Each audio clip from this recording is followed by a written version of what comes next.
सवात की वादी मालूम जब्बा में स्नो फेस्टिवल जारी है। इस फेस्टिवल से लुत्फानंदोज होने के लिए सयाहों की बहुत बड़ी तादाद उमड़ आई। मुराद अली खान हमें मज़ीद बताएंगे। सवात की जन्नत नज़ीर वादी मालूम जब्बा में स्नो फेस्टिवल सज गया। पाक फौज की जानिब से होने वाले मेले में स्कीइंग और स्नो बोर्डिंग के मुकाबलों ने शुरका की तवज्जो समेट ली। स्कीइंग का मुकाबला मालूम जब्बा के खिलाड़ी एहसानुल्लाह ने अपने नाम कर लिया।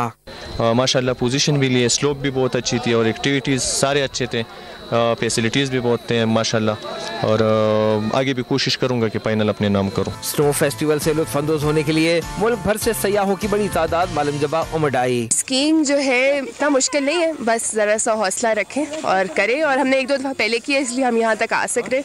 जो छोटा बच्चा है उसने पहली दफ़ा किया तो वो तो अभी सीख रहा है, मगर वैसे बहुत अच्छी जगह, लोग बहुत अच्छे हैं। मैं चाहूँगी कि और ख़वातीन भी आएँ और इसको ट्राई करें। आप देख सकते हैं कि छोटे छोटे बच्चे ट्राई कर रहे हैं, तो इसी तरह हमें पूरी उम्मीद है कि लोग आएँ और इसका पूरा एंजॉय करेंगे। स्नो फेस्टिवल के साथ चेयर लिफ्ट के जरिए वादी के खूबसूरत नज़ारों से तफरीह का मज़ा दोबाला हो गया।